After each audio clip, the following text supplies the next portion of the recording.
Building a newsroom that's reflective of our community has been a decades-long commitment at CBS News Colorado. It improves our coverage immensely and enables us to better engage with our viewers. Our news operation couldn't function without the talent and significant contributions of Latino colleagues. I'm Tori Mason, and it's my honor to bring you this special segment of Elevating Latino Voices.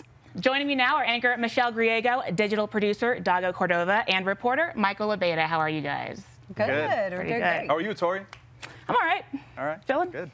Well, let's start with Michelle. I mean, how important is it for you to have representation as a Latino woman and represent other Latinos on air? Well, I think it's really important to have a diverse newsroom, especially because we talk about such diverse issues. And being Latina myself, not only being Latina, but growing up in Denver at a time where it was pretty segregated. I grew up in North Denver. If you went to the North and West Side in the 80s, you pretty much, and the 90s, you pretty much only saw Latinos. And so I felt like that's something I could bring to the table. It's different perspectives, it's different ideas. And so I think that kind of representation in a newsroom is very important, not just by the last name, not just because somebody is Latino, but because they have different experiences and different issues that they're bringing and putting a spotlight on those issues in the community that sometimes we don't really know about and hear about. I think it's also important to know, too, that as Latinos in a newsroom, we don't represent all Latinos because Latinos in general, I mean, we're all so diverse anyway within, and so we're still learning more about our community as well. Do you feel a sense of responsibility being that face on air? I definitely feel a sense of responsibility. I mean, I was affected by watching journalists on air when I was a kid. I knew what I wanted to do when I was 11 years old. And so when I would watch different people on air, especially women and especially women of color, I didn't see many when I was growing up and getting into this business. And so for me, it was really important to see that representation on air because then it was more of, I felt like, hey, they did it, I can do it. And not only that, just as I said, hearing those issues in the community that normally wouldn't have a spotlight on them. And so I think that's important. And it affected me as a kid. It affected me as an adult. It affects me right now, even just hearing some of the stories that are told. Michael's really good about, really telling stories in the Latino community, Marissa Armas. And it's really nice to hear and to watch these stories and learn more. Absolutely. And Michael Abeyta, we're out in the field all the time. Do you think your heritage has made an impact on how you touch these communities?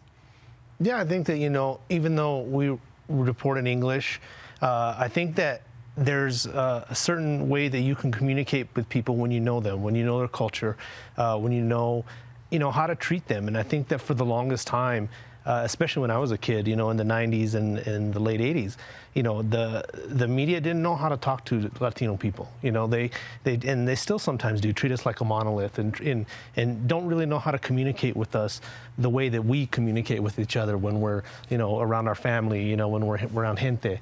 And so when you're able to identify with that community, and when you show up to a story and you see it's gente, you're able to connect with them in a way that lets them know that, hey, you're here for them. You're here to tell their story. You're not just here to, drop in and exploit them and put them on TV, and give them a negative image, because that's what our community, what's happened to our community for so long is, you see us in so many negative lights. So when they show up and they see, someone that looks like me or Michelle or Dago, and they can and knows how to talk to them and knows how to treat them, then it's good, because then they say, hey, he's one of us and we can trust him. And that's ultimately what we want, right? We want to tell people stories. We want to earn people's trust as reporters, as news people. And I think that that's just one advantage I have as a Latino reporter. It's clear that you have an invaluable impact on the community, but what about within our own newsroom? How important is it just to have your presence there to shed light on some things? Well, I think that one of the things about diversity in the newsroom, not just with Latinos, but with Black reporters and also, to be frank, white reporters and anchors, is that there is a big disconnect between who can get into a newsroom, especially at this level, and who cannot, because the jobs that we have to take early in our career are very low paying.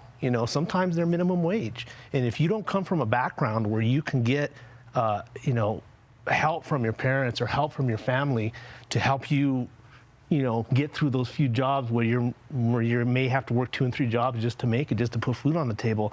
If you're not able to get that, then you're not going to get to the bigger markets, to the Denvers. And, so I think that having people in the newsroom who have, I think that process eliminates a lot of Latino reporters, a lot of Black reporters. I think that it prevents them.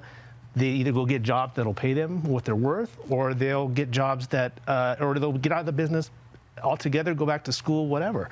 And, so I think that the more Latinos that can get through that process and get in our newsroom, I think when we're here, we have a responsibility to speak up for those people that couldn't make it, and to help people see, especially our coworkers, see issues that they may not see because culturally it's not relevant to them. I think of the example of when Vicente Fernandez died.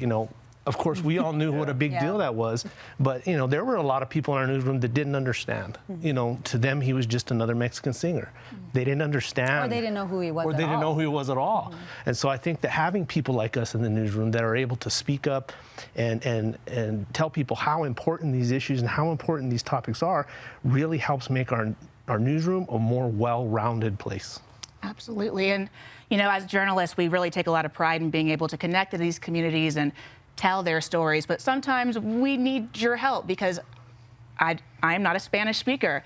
Dago, you've helped translate a few of our interviews. I mean, did you grow up speaking Spanish? Yeah, Spanish was actually my first language. And I learned to speak English through PBS because my parents were working all the time. And so sometimes I'd be in front of that TV watching, public programming, and that would help me learn English faster, and obviously English as a second language helped me out in school as well. Now, you're not on air, but we've certainly heard your voice before. How does it feel to be able to make that contribution and make the Latino community in Colorado heard? I feel proud to do so. I have no problem doing it. Whenever a colleague asks me to check over their work, over a translation, even if they know how to speak Spanish, I'm always, willing to help them out, and it's no problem for me. I want to get, the correct translation across, whether it be, a slang word that, can be misinterpreted, or a phrase or whatever, because that's what I grew up speaking. I don't speak formal Spanish. I speak, kind of like a slang Mexican-American dialect with my parents and family. And we know that every Hispanic person does not speak Spanish, and there are a lot of reasons behind that, but do you feel empowered being able to use your native language here to help people? Yes. I love speaking Spanish. I'm glad it's my first language, and I try to use it as much as I can, whether it be, in public, at a restaurant, hotels, wherever. I can speak Spanish with my coworkers. I try to do it as much as I can, and I don't want to lose, that language and that, kind of like feeling of connectivity with everybody. Is it something that you're excited to pitch in and help with? I mean, I kind of feel like I'm bothering you guys when I ask, hey, can you guys translate this for me? No. Is that something you jump at the opportunity for? Yes, because obviously these questions, they're awkward, and you feel awkward asking, maybe a Spanish-speaking colleague to help you out. But I don't want to speak for you guys, but I'm sure that everybody is willing to help out, and because we want to get our voices heard, and we want them to be heard correctly as well. Is there anything else you guys want to add to this discussion? Well, I think when we talk about the language, there is the section of Latinos who didn't grow up speaking Spanish, but it was around us all the time. I grew up with my grandparents speaking Spanish when they didn't want us to hear something. And then that's how I learned it. So I learned how to listen and understand it, but I didn't really learn how to speak it. And so having somebody like Dago, or somebody who can actually speak the language better, not only does it make me envious that you can do that, but I think it's so important to have that, because so many times we're in the community, and there are a lot of times I can understand a lot of it, but I can't speak it back.